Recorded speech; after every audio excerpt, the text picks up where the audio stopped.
Haleluya, saudaraku, salam sejahtera bagi kita semua. Shalom. Kita jumpa lagi dalam bahasan-bahasan firman Allah. Kali ini saya akan melanjutkan tema arti 4 angka 7 kitab Wahyu yang merupakan bahasan-bahasan saya waktu lalu yang kita sudah membahas tentang 7 pertama yaitu 7 jemaat, selanjutnya 7 meterai. Kali ini kita akan melanjutkan dengan 7 sangka kala. Saudaraku, istilah sangkakala adalah istilah yang diambil dari budaya orang Israel. Orang Israel sangat paham tentang makna dari peniupan sangkakala atau trompet atau nafiri. Karena bangsa Israel apabila mereka mendengar bunyi sangkakala itu berarti mereka harus berkumpul atau ada hari-hari raya besar, ada tanda bahaya apabila ada serangan musuh dan berbagai hal lainnya yang dipakai untuk memberikan informasi, pemberitahuan, pengumuman. Dan secara khusus apabila ada tanda bahaya itu haruslah berawas-awas. Maka sebagaimana bangsa Israel dalam pemahaman tentang bunyi nafiri, yaitu ada pemberitahuan, pengumuman atau informasi bahkan tanda bahaya untuk berawas-awas. Dari makna itulah nubuatan 7 sangkakala diartikan kepada kita, kepada gereja, kepada orang percaya. Maka ketika sangkakala ditiup, itu berarti memberi kepada kita informasi, pengumuman, pemberitahuan, bahkan lebih khusus lagi untuk kita berawas-awas pada akhir zaman ini bahwa berbagai peristiwa yang akan terjadi untuk senantiasa kita tahu bahwa Tuhan sedang berintervensi pada waktu-waktu menjelang kedatangan Tuhan pada kali yang kedua.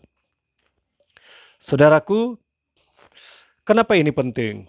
Karena ketika terjadi dialog antara Yesus dan ahli Taurat dan orang Farisi, Yesus berkata, kalau kamu melihat langit, kamu tahu tentang hari akan hujan atau panas. Demikian juga kamu memahami dengan benar tentang musim menuai, musim panen, musim tanam. Tetapi tentang tanda-tanda zaman kamu tidak tahu. Ini mengindikasikan kepada kita bahwa Yesus menginginkan jemaatnya, orang percaya untuk memahami, mengerti tentang tanda-tanda zaman supaya kita berawas-awas, berjaga-jaga menjelang kedatangan Tuhan pada kali yang kedua. Itulah makna tentang sangkakala, peniupan 7 sangkakala itu bagi kita, bagi gereja, bagi orang percaya. Kita tahu dalam ulasan saya lalu bahwa nubuatan dalam Alkitab secara khusus 4 angka 7 kitab Wahyu akan berdampak pada 3 fenomena, yaitu fenomena alam, fenomena sosial, dan fenomena rohani. Artinya di akhir zaman ini Alkitab telah mencatat akan terjadi berbagai gejolak. Gejolak sosial yang meliputi gejolak ekonomi, gejolak politik, gejolak moral, gejolak alam, gejolak rohani. Maka sebagai orang percaya, ketika kita melihat itu memberitahukan kepada kita tentang sudah sangat dekat kedatangan Tuhan itu. Saudaraku, mari kita akan memulai tentang makna sangkakala pertama, nubuatan sangkakala pertama. Saya mau menyebut itu sebagai nubuatan daripada puncak global warming atau pemanasan global. Mari kita akan membaca Wahyu pasal 8 ayat 6 sampai 7 sebagai tolak dasar tentang nubuatan sangkakala pertama. Wahyu pasal 8 ayat 6 sampai 7 berkata begini, dan ketujuh malaikat yang memegang ketujuh sangkakala itu bersiap-siap untuk meniup sangkakala. Lalu malaikat yang pertama meniup sangkakalanya, dan terjadilah hujan es dan api bercampur darah, dan semuanya itu dilemparkan ke bumi. Maka terbakarlah sepertiga dari bumi dan sepertiga dari pohon-pohon, dan hanguslah seluruh rumput-rumputan hijau. Wow, sangat mengerikan apa yang dinubuatkan tentang peristiwa yang akan terjadi pada sangkakala pertama. Alkitab berkata akan terjadi hujan es dan api yang bercampur darah, dan dampaknya sepertiga bumi, sepertiga kehidupan, sepertiga tumbuh-tumbuhan akan rusak. Apakah ini bermakna harafiah?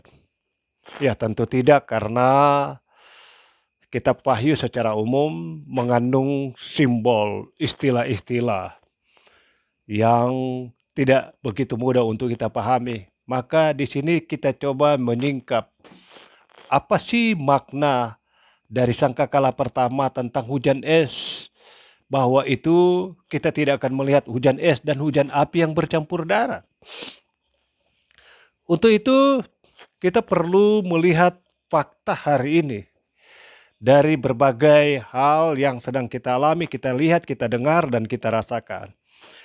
Akhir-akhir ini kita sedang didengung-dengungkan dengan dampak dari pemanasan global yang saya sebut tadi, atau global warming, pemanasan global atau global warming. Ya. Pemanasan global itu telah berdampak pada perubahan iklim, perubahan cuaca yang tidak teratur dan cuaca ekstrim. Akan terjadi gelombang panas, selanjutnya meningkatnya frekuensi badai. Hampir setiap hari kita mendengar istilah-istilah berbagai badai yang terjadi di belahan dunia ini. Naiknya permukaan laut mengakibatkan banjir, rusaknya ekosistem laut dan darat karena perubahan cuaca yang ekstrim itu sendiri.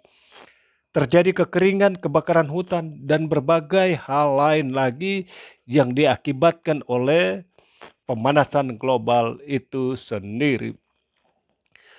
Saudaraku, salah satu dampak dari pemanasan global yang memiliki dampak yang sangat luas bagi kehidupan bumi dari beberapa penelitian, karena terjadi mencairnya glasier.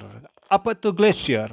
Glasier itu adalah endapan atau bongkahan salju atau es yang mengeras terbentuk di atas permukaan tanah atau air yang membeku. Kita tahu bahwa glasier atau bongkahan-bongkahan es, bongkahan-bongkahan salju yang setingkat dengan pulau-pulau besar dan benua yang berada di kutub utara dan kutub selatan, dan berada di puncak-puncak gunung-gunung tertinggi seperti Himalaya, Andes, dan lain-lain, ya. Akibat pemanasan global, bongkahan-bongkahan es ini secara khusus yang ada di puncak-puncak gunung itu sudah mencair, ya, meleleh. Kita tahu bahwa secara khusus bongkahan-bongkahan es yang disebut dengan glasier itu yang berada di puncak gunung itu berfungsi untuk ketersediaan air bagi masyarakat yang berada di seputarannya. Apabila esnya itu meleleh pada skala yang terukur, itu akan menghasilkan air bagi kebutuhan manusia. Tetapi yang terjadi sekarang, apabila glasier, bongkahan-bongkahan es yang berada di puncak gunung meleleh semua, itu akan berdampak pada ketersediaan air bagi masyarakat. Kalau tidak lagi ada glasier, karena dia mencair begitu cepat. Demikian juga yang berada di kutub utara dan kutub selatan. Saudara dapat mencari berita-berita tentang bagaimana glasier-glasier itu semakin menipis karena terjadi pemanasan global, mencairnya yang merupakan pulau-pulau besar, bahkan bagaikan benua-benua yang besar yang berada di daratan kita. Padahal glasier yang berada di kutub utara dan kutub selatan merupakan sumber 90% air bumi.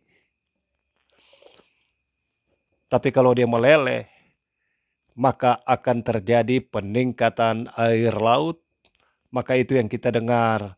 Akibat air laut, air rob, terjadi banjir di mana-mana, terjadi kerusakan ekosistem laut, dan berbagai hal dari dampak daripada glasier yang meleleh. Dan kita tahu bahwa kutub utara dan kutub selatan adalah dua tempat yang paling dingin, dan itu akan menciptakan keseimbangan suhu bumi.